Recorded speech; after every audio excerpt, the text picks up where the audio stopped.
Hello friends, எல்லாரும் எப்படி இருக்கீங்க? நம்ம இன்னைக்கு வீடே மணக்கன மாதிரி ஒரு சாம்பார் பொடி தான் செய்ய போறோம். வாங்க எப்படி செய்யறதுன்னு பார்க்கலாம். வெல்கம் டு கோகி ஹெல்தி ஃபீஸ்ட். நான் இன்னைக்கு 1 கிலோ மல்லி எடுத்துர்க்கேன். சாம்பார் பொடிக்கு தேவையான எல்லா பொருளையும் நான் 2 நாள் வெயில்ல காய வச்சு எடுத்துர்க்கேன். நம்ம இன்னைக்கு எல்லாத்தையும் வதக்கி தான் செய்ய போறோம். நான் 1 கிலோ மல்லியை கொஞ்சம் கொஞ்சமா போட்டு வாணல்ல போட்டு நான் வதக்கி எடுத்துக்கலாம். ஆல்ரெடி நான் வெயில்ல காய வச்சு எடுத்ததால சீக்கிரம் வதங்கிடலாம். மொத்தமாக போட்டு வதக்கினா சரியாக வதக்க முடியாது. அதனால் கொஞ்சம் கொஞ்சமாக போட்டு வதக்கிங்கன்னா சீக்கிரம் வதக்கிடலாம். உங்களுக்கு லைட்டாக ஸ்மெல் வரும்போதே அந்த மல்லியோட வாசனை வரும்போதே நம்ம எடுத்துடலாம். ரொம்ப கருக்க வறுக்கக்கூடாது. இந்த மாதிரி நீங்கள் வதக்கி செய்யும்போது சாம்பார் நல்ல சுவையாகவும் மணமாகவும் இருக்கும். ட்ரை பண்ணி பாருங்கள். இதே மாதிரி 1 கிலோ ஃபுல்லாகவையும் நம்ம வதக்கி எடுத்துக்கலாம்.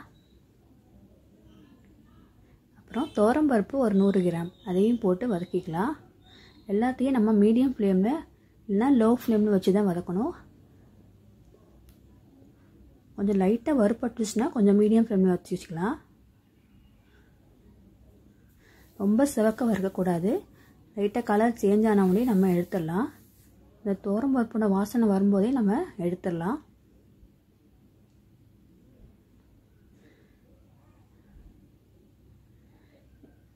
அப்புறம் நான் 1 கிலோ மல்லிக்கு 1/4 கிலோ காஞ்ச மிளகாய் எடுத்துருக்கேன். அதையும் கொஞ்சம் கொஞ்சமாக போட்டு வதக்கி எடுத்துக்கலாம். வெயிலில் காய வச்சு எடுத்ததுனால சீக்கிரம் வதக்கிடலாம். உங்களுக்கு நெடி தெரிகிற மாதிரி இருந்துச்சுன்னா கீழே கொஞ்சம் கல்லுப்பு போட்டுக்கோங்க. நெடி தெரியாது உங்களுக்கு. நான் இன்றைக்கி கல்லுப்பு போடலை. ஏன்னா பசங்க வீட்டில் யாரும் இல்லை, அதனால தான் நான் இன்றைக்கி எதுவும் போடலை. பசங்க வீட்டில் யாராவது இருந்துச்சுன்னா நெடி தெரியும். அப்படி இருந்துச்சுன்னா நீங்கள் கீழே கல் உப்பு போட்டுக்கலாம். இதே மாதிரி 1/4 கிலோ ஃபுல்லாகவே நம்ம கொஞ்சம் கொஞ்சமாக வதக்கி எடுத்துக்கலாம்.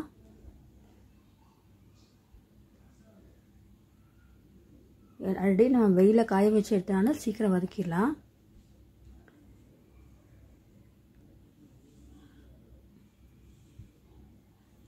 லைட்டாக கலர் சேஞ்ச் ஆனோடனே நம்ம எடுத்துடலாம். கருக விட்டக்கூடாது. கொஞ்சம் கொஞ்சமாக போட்டு வதக்கினா தான் சரியாக வறுபடும். மொத்தமாக போட்டு வதக்கினா சரியாக வறுபடாது.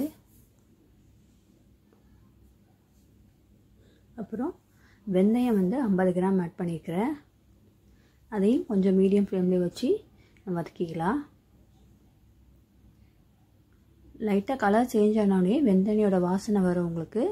அப்போது நீங்கள் எடுத்துடலாம். ரொம்ப கருக்க வறுக்கக்கூடாது.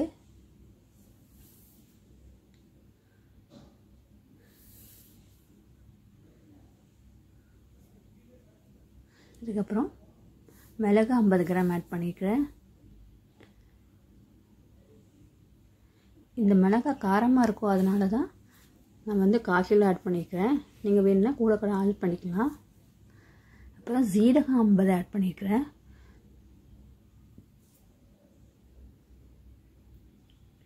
இதையும் உடனே வறுபட்டுரும். சீரகம் மிளகுலாம் சீக்கிரம் வறுத்துடலாம்.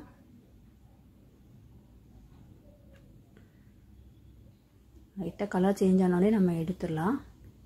நம்ம எல்லாத்தையும் வெயிலில் காய வச்சு எடுத்தனால சீக்கிரம் நம்ம வறுத்து எடுத்துடலாம். நீங்கள் இந்த மாதிரி வெயிலில் காய வச்சு எடுத்து மறுபடியும் வறுத்து செஞ்சிங்கன்னா சூப்பராக இருக்கும். ட்ரை பண்ணி பாருங்கள். அப்புறம் 100 கிராம் அரிசி ஆட் பண்ணிக்கிறேன். புழுங்கல் அரிசி தான் ஆட் பண்ணிக்கிறேன். அதையும் வதக்கிக்கலாம். இது நல்லா பொரிஞ்சு வர வரைக்கும் நாம் வதக்கிக்கலாம். இந்த நல்லா பொரிஞ்சு வரும், அதுதான் நம்மளோட இது.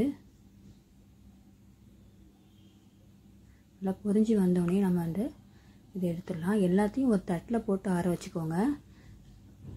அந்த வாடியிலெல்லாம் போட்டு ஆற வச்சிங்கன்னா சீக்கிரம் மறுபடியும் ஈரம் பட்டுரும்.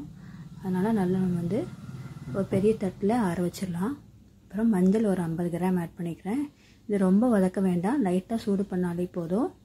நம்ம இதை எடுத்துடலாம். லைட்டாக சூடு காட்டிட்டு நம்ம இதை நம்ம ட்ரான்ஸ்ஃபர் பண்ணிடலாம்.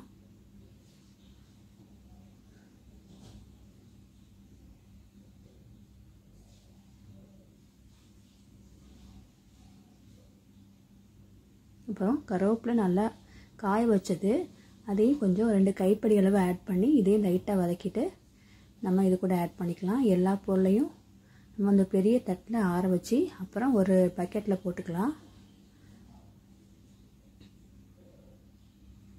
நீங்கள் உடனே வதக்கி பக்கெட்டில் போட்டிங்கன்னா அப்புறம் மறுபடியும் ஈரம் விட்டுரும்.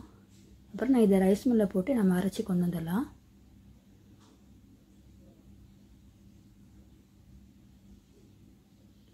இதை வச்சு நீங்கள் சாம்பார் செஞ்சு பாருங்கள், அட்டகாசமாக இருக்கும். நான் ரைஸ் மில்லில் போட்டு அரைச்சி வந்துட்டேன். சூப்பராக சாம்பார் பொடி ரெடி ஆகிடுச்சு. நீங்களும் வீட்டில் ட்ரை பண்ணி பாருங்கள்.